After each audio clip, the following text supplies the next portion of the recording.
দুজনেই রেডি হচ্ছি, যাব বাংলাদেশের গাইবান্ধার পলাশবাড়ি উপজেলা শ্রী শ্রী রাধা গোবিন্দ কালী মন্দিরে। পলাশবাড়ি তো দুজনেই সকাল সকাল রেডি হয়ে গেলাম। সবার সঙ্গে দুজনের মন যেখানে চায়, সেটা ধর্মীয় স্থান হোক কিংবা ঘোরার স্থান হোক, আমরা চলে যাই। কারণ জীবন এটাই, নিজেকে ভালো রাখা, হাসি খুশি রাখা আর পবিত্র রাখা। বলতে বলতে চলে আসলাম বাংলাদেশের গাইবান্ধা জেলার পলাশবাড়ি উপজেলার শ্রী শ্রী রাধা গোবিন্দ কালী মন্দিরে। বর্তমানে বাংলাদেশের অন্যতম আলোচিত দর্শনীয় হিন্দু ধর্মীয় স্থাপনার মধ্যে একটি। অনেক ভক্ত এটিকে উত্তরবঙ্গের বৃন্দাবন বলে থাকেন। এখানে বৈষ্ণব শান্ত উভয় ধারার উপাসনার সমন্বয় দেখা যায়। এখানে যা যা রয়েছে, প্রায় 50 ফুট উচ্চতার শ্রীকৃষ্ণের বিশাল বিগ্রহ, যা বাংলাদেশের সর্বোচ্চ কৃষ্ণমূর্তি, 30 ফুট উচ্চতার শিব মূর্তি, 144টিরও বেশি দেবদেবীর প্রতিমা ও ভাস্কর্য। শ্রী শ্রী রাধা গোবিন্দ মন্দির, এটা হলো ভোগের দোকান এবং এখানে আপনি টাকা পয়সাও দান করতে পারবেন মন্দিরের নামে। এই মন্দিরের প্রতিষ্ঠাতা ইনি হলো ভক্ত হরিদাস বাবু। ইনি এই গাইবান্ধা শ্রী শ্রী শ্রী শ্রী ইউনিয়নের রামচন্দ্র কালী মন্দির এবং গোবিন্দ মন্দিরের প্রতিষ্ঠাতা ইনি। এটা শ্রীকৃষ্ণের বিগ্রহ। এখানে মা কালীর মন্দির রয়েছে, রাধা গোবিন্দের মন্দির রয়েছে, ঝর্ণাধারা রয়েছে, নান্দনিক স্থাপত্য রয়েছে। সবাই আছেন। মন্দিরটি সাম্প্রতিক সময় নির্মিত হলো। এটা লোকনাথ ব্রহ্মচারী মা লক্ষ্মীর ভান্ডার। এটা জগন্নাথ ভোজনালয়। এটা যেটা দেখছেন, এটা অফিস ঘর। আর এই পাশ দিয়ে এখানে দুপুরে অন্নভোগের ব্যবস্থা রয়েছে। জগন্নাথ ভোজনালয়, ভাত থাকবে, এইখানে পেয়ে যাবেন। এই জগন্নাথ ভোজনালয়ে আপনি ভাত, ডাল, সবজি, অন্ন গ্রহণ করতে পারবেন, তবে 100 টাকা। এটা হলো যা দিয়ে জাগ্রত মা কালী মায়ের মন্দিরে উঠে যায়। চমৎকার লাগে। ও পূজা দিচ্ছে। শিব মন্দিরের পাশাপাশি বেশ কয়েকটি মন্দির রয়েছে, শিবা দিচ্ছে। কয়েকজন ব্যক্তি এখানে জয় বাবা ভোলানাথ বলে ছবি তুলছে। এটাই সেই 50 ফুট শ্রীকৃষ্ণের বিগ্রহ। দেখুন, বাংলাদেশের সবচেয়ে বড় বিগ্রহ। মন্দিরটি অল্প সময়ের মধ্যে সারা দেশে পরিচিতি লাভ করেছে, কারণ এর নির্মাণ ব্যয় প্রায় 22 কোটি টাকার কাছাকাছি। এর নির্মাণ ও সম্প্রসারণে স্থানীয় ভক্তদাতাদের গুরুত্বপূর্ণ ভূমিকা রয়েছে। এই মন্দিরে প্রবেশ করলে একসঙ্গে রাধাকৃষ্ণ, শিব, এই যে রাধাকৃষ্ণের সুন্দর মূর্তি দেখছেন, এই জায়গাটা খুব শীতল এবং শান্ত স্থান। একসঙ্গে আপনারা রাধাকৃষ্ণ, শিব, কালী সহ বহু দেবদেবীকে দর্শন পাবেন। বিশাল কৃষ্ণমূর্তি, কীর্তনমুখর পরিবেশ। এখানে পাশে কীর্তন হয়।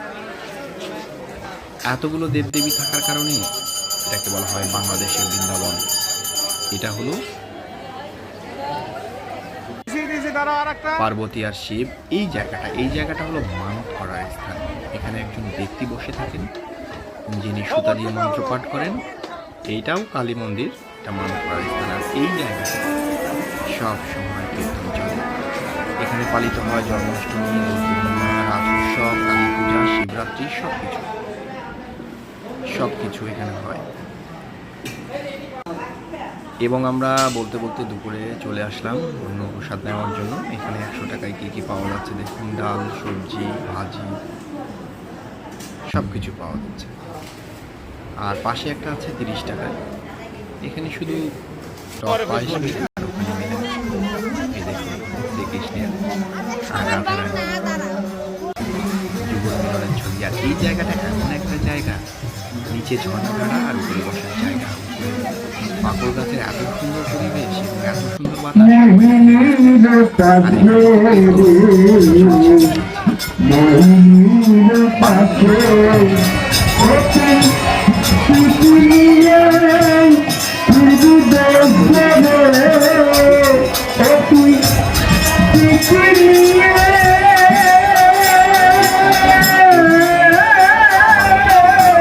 পলাশবাড়ি উপজেলা শ্রী শ্রী রাধা গোবিন্দ কালী মন্দির। এখানে জীবনে একবার হলেও আসবেন। এখানে গাছের ছায়া রয়েছে, প্রত্যেক ভক্তবিন্দু এখানে রেস্ট নিচ্ছে। খুবই ভালো একটা পরিবেশ দর্শনার্থীর জন্য। এই যে এই জায়গাটি আমরা কিছুক্ষণ আগে ছিলাম, দর্শনার্থীর জন্য বসার এবং রেস্ট নেওয়ার জন্য সুন্দর জায়গা রয়েছে। বসার স্থান এবং পরিবেশটা একদম দারুণ, অসম্ভব সুন্দর। এই জন্যই তো এটাকে বাংলাদেশের যেখানে রাম সেখানে হনুমান, হনুমানজি এখানে আছে, আর এখানে তৈরি হচ্ছে রামের মন্দির।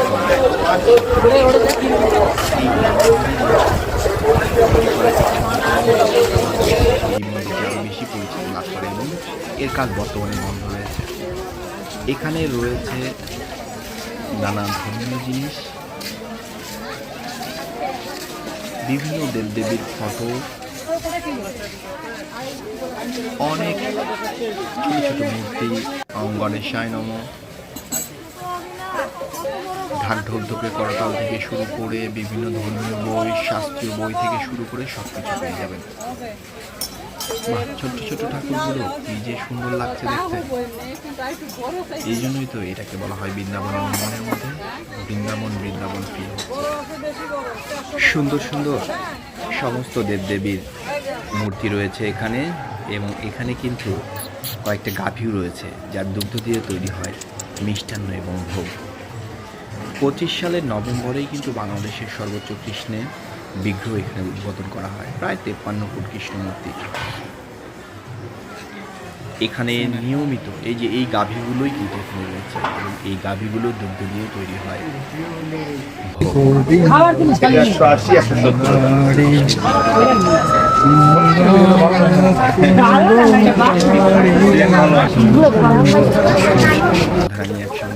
মহাস্থান ঘাটের বিখ্যাত কটকটি। খুব সুন্দর লাগে। I love এই জায়গাটা আমার খুবই পছন্দ হয়েছে। আসলে এটাকে মহাদেব জায়গা। অনেকজন এখানে সুন্দর পরিবেশে বসে আছেন, ঘুরতে ঘুরতে অনেকে ক্লান্ত হয়ে গেছেন। এই জায়গা থেকে অনেকে মানত করেন। শত্রুঘ্ন, আর এখানে তো পুরো মহাভারত রয়েছে। শত্রুঘ্ন, শত্রুঘ্ন রয়েছে, লক্ষণ রয়েছে, রাম রয়েছে, ভরত। 2025 সালে নভেম্বর মাসে এখানে বাংলাদেশের সর্বোচ্চ দেবী সীতা। এছাড়াও এখানে দৈনন্দিন কার্যক্রম হিসেবে মঙ্গলা জয় শ্রীরাম, আরতি হয়, রাম সংকীর্তন হয়, গীতা নিয়ে আলোচনা হয়। দ্রৌপদী, মন্দির প্রতিষ্ঠাতা সম্পর্কে আগে বলেছি, সহাদেব, বিদাস দাস, ভীম, যুধিষ্ঠির, এত সুন্দর একটা মন্দির। অর্জুন। তবে ভবিষ্যতে আরো বড় ধরনের পরিণত হতে পারে। কেন একবার ঘুরে আসা উচিত? কারণ এখানে বাংলাদেশের বৃহৎ কৃষ্ণমূর্তি রয়েছে, রাধা গোবিন্দ কালী শিবের একত্র একটি উপাসনালয়, মনোরম সুন্দর